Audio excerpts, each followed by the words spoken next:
You have seen the gang wars and cartel villains in movies with the most brutal and extreme nature. And there's always a hero who wipes them out. But what would you say if you had to witness such a hero in real life? Our hero in this case is President Bukele, the man who rolled up his sleeves, took on the gangs in El Salvador, and gave them a leadership lesson. In this video, we'll show you how President Nayib Bukele entered the political arena in El Salvador with a promise to end all gang violence in the country, which at first sounded bold and unrealistic, but has turned into one of history's most considerable elimination of gangs from El Salvador. Fight for your rights.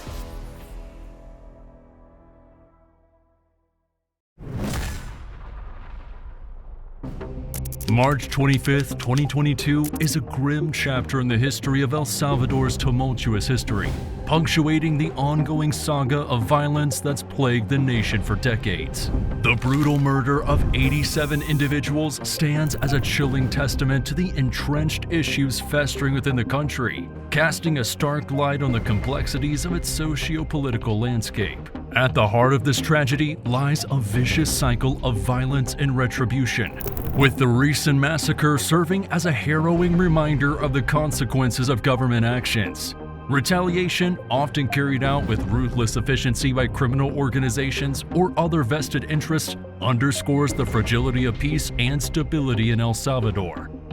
The underlying causes of such disgusting acts are complex, rooted in a combination of systemic inequality, poverty, corruption, and the legacy of a protracted civil war.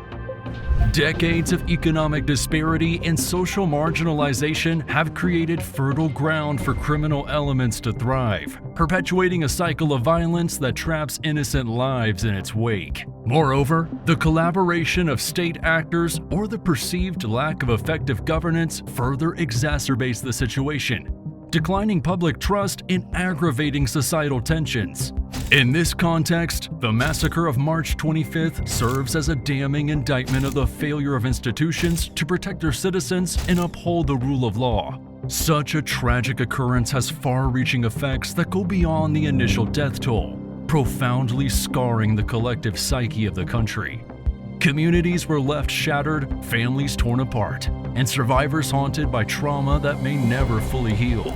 The international world is also affected, which provokes indignation and condemnation and emphasizes the pressing need for coordinated action to address the underlying causes of El Salvador's violence. Nevertheless, a glimmer of optimism may be seen in the gloom, a strong spirit that defies hopelessness. Despite all the obstacles, brave people, civil society organizations, and grassroots movements were still working for peace, justice, and healing. Their unceasing efforts provided hope for better days where the cycle of violence ends and the possibility of more than just a society can come true.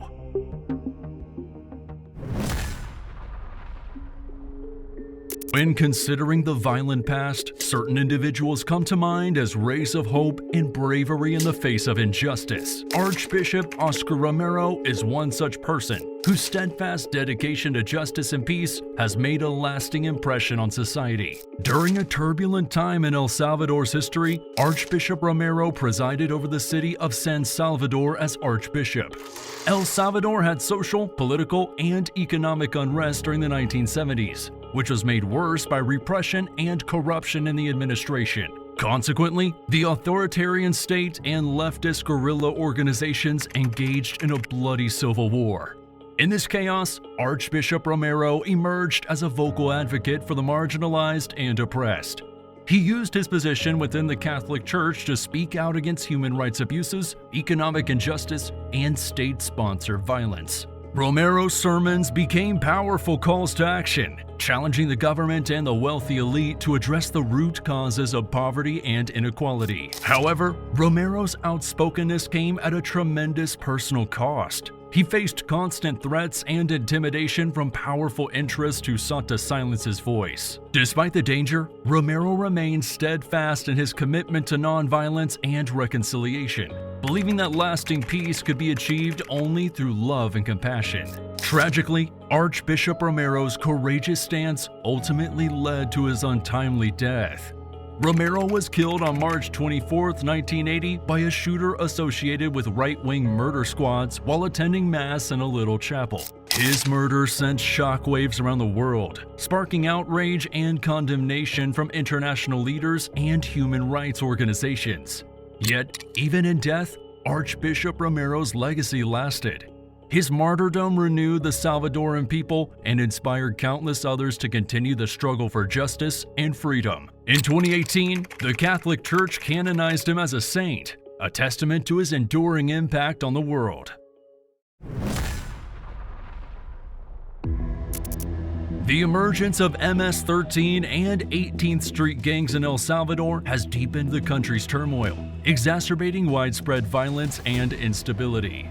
These two gangs, also known as Mara Salvatrucha and Barrio 18 respectively, have become notorious for their ruthless tactics and territorial disputes, contributing significantly to the country's reputation as one of the most dangerous in the world. The MS-13 and 18th Street gangs were founded in Los Angeles, California during the 1980s by immigrants from El Salvador who were escaping the civil conflict in their own country. However, instead of finding refuge, they found themselves marginalized and drawn into the gang culture prevalent in urban American neighborhoods. When many members were eventually deported back to El Salvador, they brought with them the gang culture they had adopted in the United States. In El Salvador, these gangs quickly grew in size and influence, exploiting the country's social and economic vulnerabilities.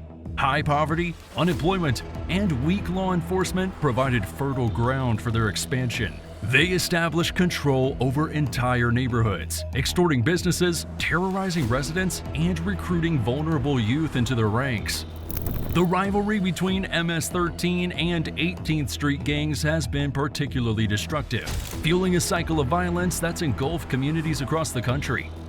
Their competition for territory, power, and respect has resulted in frequent clashes, drive-by shootings, and targeted killings.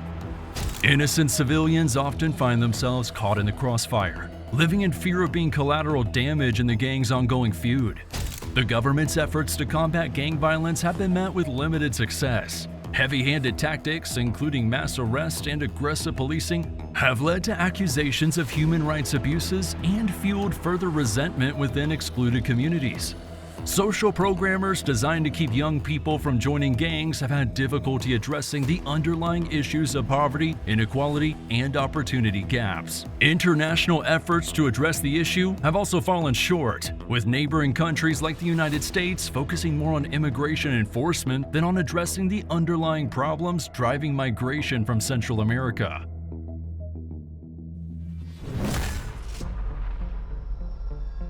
Over the years, combating gang violence has been a complex challenge for law enforcement and policymakers worldwide. Various strategies have been employed, ranging from peace truces to crackdowns, each with its own successes and failures. Peace truces have been one approach aimed at reducing gang violence by negotiating ceasefires between rival groups. These agreements often involve community leaders, religious figures, and law enforcement working to mediate conflicts and establish non-violent resolutions. Successes have been observed in certain instances where truces have significantly reduced violent incidents and improved community relations. For example, cities like Los Angeles have seen temporary decreases in gang-related homicides following negotiated peace agreements. However, peace truces are often fragile and can quickly unravel due to various factors, such as internal disagreements within gangs, external pressures, or violations of the agreement's terms. Moreover, critics argue that truces may unintentionally legitimize criminal behavior or empower gangs by giving them a platform for negotiation. On the other end of the spectrum, crackdowns involve aggressive law enforcement tactics aimed at dismantling gangs through arrests, prosecutions, and harsh penalties. These strategies often prioritize targeting high-ranking gang members and disrupting criminal activities through surveillance, raids, and increased police presence in gang-infested areas. While crackdowns have resulted in the apprehension of numerous gang members and the disruption of criminal operations, their effectiveness in reducing long-term gang violence is subject to debate. Critics of crackdowns argue that they can aggravate tensions between law enforcement and communities, leading to distrust and further violence. Moreover, crackdowns may inadvertently create power vacuums within gangs, leading to increased violence as members compete for dominance. In reality, no single strategy offers a panacea for addressing gang violence. To make meaningful progress, a comprehensive approach that combines elements of prevention, intervention, and enforcement is often necessary. This approach may include community outreach programs, job training opportunities for at-risk youth, targeted law enforcement operations, and investment in gang-affected neighborhoods. In the end, the unique circumstances and dynamics of the communities impacted by gang violence determine how successful any policy will be. By continuously evaluating and adapting approaches based on evidence and community feedback, stakeholders can work towards sustainable solutions to this complex social problem. The merging of the war on drugs and immigration policies in the United States has created a complex and often contentious situation, particularly concerning the deportation of individuals involved in gang violence. This intersection has complicated and challenging issues with domestic and foreign policy ramifications. The 1970s saw the start of the war on drugs, which sought to stop the manufacture, sale, and consumption of illicit narcotics. However, minority communities have been disproportionately targeted by its implementation, which has resulted in widespread imprisonment and frayed connections between law enforcement and marginalized groups. In addition, organized crime and gang violence has increased due to the outlawing of drug-related activities, especially in metropolitan areas. Immigration policies in the U.S. have also evolved, with a focus on border security and controlling undocumented migration. The implementation of stricter enforcement measures such as increased border surveillance and deportation proceedings has heightened tensions within immigrant communities and strained diplomatic relations with neighboring countries. The intersection of these two policies has had significant implications for individuals involved in gang violence. Many gang members are immigrants or children of immigrants, often residing in low-income neighborhoods with limited opportunities for economic advancement. As a result, they may become involved in illegal activities, including drug trafficking and violence as a means of survival or social belonging. When individuals involved in gang violence come into contact with law enforcement, they face the risk of deportation, regardless of their immigration status. This has led to the removal of many individuals to their countries of origin, where they may face persecution, violence, or retribution from rival gangs. Moreover, the deportation of gang-affiliated individuals does not address the root causes of gang violence, perpetuating a cycle of crime and migration. The deportation of individuals involved in gang violence has also strained relations with countries in Central and South America, where many deportees originate. These nations frequently lack the infrastructure and resources necessary to handle the deportee crisis, exacerbating social and economic problems in their regions. El Salvador's fight against gang violence reached a turning point with the rise to power of Nayib Bukele. Bukele gave the people, who were tired of corruption and instability, a new hope by promising to break away from the established political establishment with a young vitality and a new attitude. His strategies for stopping gang violence have, however, sparked debate and prompted concerns about the upholding of democratic values and human rights. Bukele took immediate action to carry out his plan to address the widespread problem of gang violence that's afflicted El Salvador for many years after taking office in 2019. His government enacted harsh policies, including using the armed forces to fight gangs, making large-scale arrests, and harshly prosecuting those who were thought to be gang members. While these tactics initially yielded some tangible results, such as temporary increase in homicide rates, they also sparked concerns about their long-term effectiveness and potential human rights violations. Critics argue that Bukele's heavy-handed approach undermines the rule of law and democratic norms. The militarization of law enforcement raises fears of excessive use of force, extrajudicial killings, and violations of due process rights. Moreover, the concentration of power in the hands of the executive branch, often bypassing the legislative and judicial oversight, raises alarm bells for the erosion of democratic checks and balances. Furthermore, Bukele's administration has faced allegations of authoritarian tendencies, including the intimidation of political opponents, attacks on the press, and the consolidation of power within his party.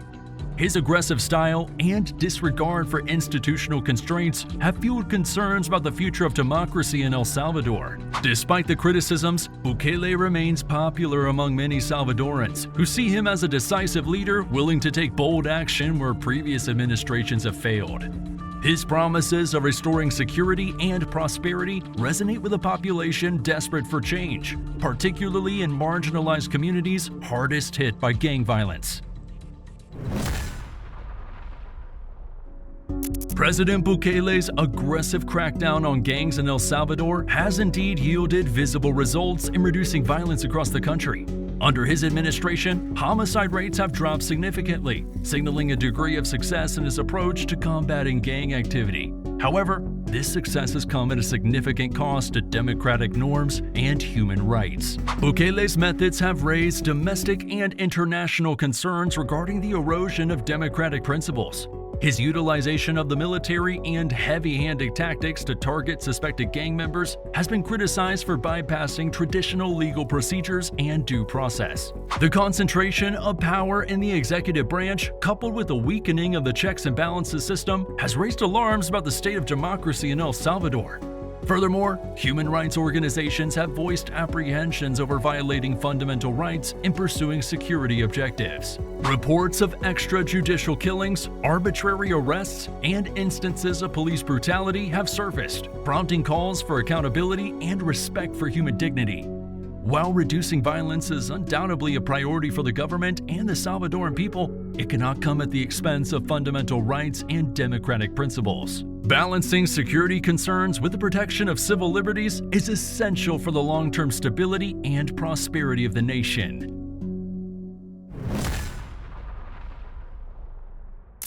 El Salvador's recent crackdown under President Bukele has sent shockwaves throughout Central America, prompting neighboring countries to consider similar measures. While Bukele's actions were supposedly aimed at curbing gang violence and restoring order, they've also raised serious concerns about the degradation of democratic principles in the region. The use of heavy-handed tactics, including deploying the military to enforce lockdowns and conducting mass arrests without due process, has drawn criticism from human rights organizations and sparked fears of authoritarianism. As El Salvador grapples with the fallout from these measures, other nations are closely monitoring the situation, weighing the perceived benefits of enhanced security against the potential threats to democratic governance. For countries struggling with high levels of crime and violence, the allure of adopting Bukele's approach is understandable.